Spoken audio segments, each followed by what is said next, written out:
Facebook আৰু ইউটিউবৰ পৰা পইচা ইনকাম কৰাটো ইমান সহজো নহয় আৰু ইমান টানো নহয় মাত্ৰ কেইটামান সেটিং মাত্ৰ কেইটামান বুদ্ধি মাত্ৰ কেইটামান নিয়ম কানুন অকল জানি লব লাগে হয় আৰু এই নিয়ম কানুন গিটা যদি আপুনি যদি জানি লয় ফেসবুক ইউটিউব বা সোশ্যাল মিডিয়াৰ পৰা পইচা ইনকাম কৰাটো বৰ ডাঙৰ কথা নহয় যেহেতু আপোনালোকে সোশ্যাল মিডিয়াত দেখি আছে বিভিন্ন ধৰণৰ ক্ৰিয়েটৰ বিলাকে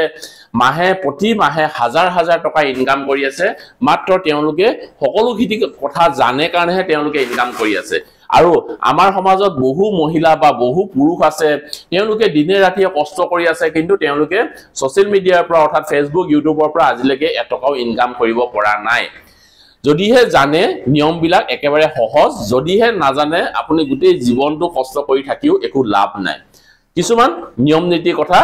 আছে হেইবিলাক আপোনালোকে জানি লোৱাটো বেছি ভাল বুলি মই অনুভৱ কৰো যদিহে আপুনি ইচ্ছা কৰে এখন ফটো দিও আপুনি কেবা টকা আপুনি ইনকাম কৰিব পাৰিব সৰু এটা আপুনি 1 মিনিটৰ বা 1.5 মিনিটৰ এটা ৰিলস দিও আপুনি বহুত টকা ইনকাম কৰিব পাৰিব আৰু যদিহে আপুনি একো নিয়ম নীতি যদি নাজানে আপুনি হে 10 মিনিটৰ 15 মিনিটৰ এটা দীঘল ভিডিও দিও আপোনাৰ একো লাভ নাই বা গোটেই জীৱন আপুনি কষ্ট কৰি থাকিও একো লাভ নাই আৰু এই সবিশেষ কথাবিলাক যদি আপুনি যদি জানিব বিচাৰিছে তেতিয়া হলে অহা দেওবাৰে 7 তাৰিখে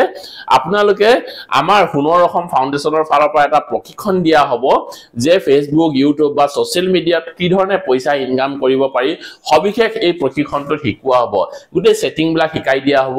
বা যদিহে নতুন কোনোবা ভিডিও ক্ৰিয়েটৰ যদি হ'ব বিচাৰিছে এটা নতুন পেজ খুলিব বিচাৰিছে গোটেই সেটিং বিলাক এবাৰ চেকআপ কৰাব বিচাৰিছে বা আপুনি গোটেই সবিশেষখিনি যদি জানিব বিচাৰিছে কপিৰাইট কেনেকৈ লাগে ষ্ট্ৰাইক কেনেকৈ লাগে কি কৰিলে সেটিং কৰিলে সেই সকলো বিলাকৰ পৰা আপুনি আতৰি থাকিব পাৰিব আপোনাৰ পেজখন সদায় গুড এণ্ড হেলথি হৈ থাকিব এই বহুতখিনি নীতি নিয়মৰ কথা আছে সবিশেষ বিলাক যদি আপুনি যদি জানিব বিচাৰিছে তেতিয়া হলে মাত্ৰ 299 টকা দি আপুনি আপোনাৰ সিটটো বুকিং কৰি লওক আৰু অহা দেওবাৰে 7 ডিসেম্বৰ আপোনালোকে তিনিচুকীয়া জিলাৰ ৰূপাই সাইডিংতে আপোনালোকৰ প্ৰশিক্ষণটো হ'ব যিসকলে ইচ্ছুক আপোনালোকে স্ক্ৰিনত দেখি থকা নম্বৰটো যোগাযোগ কৰি পেলাই আপোনালোকৰ সিটটো বুকিং কৰি লওক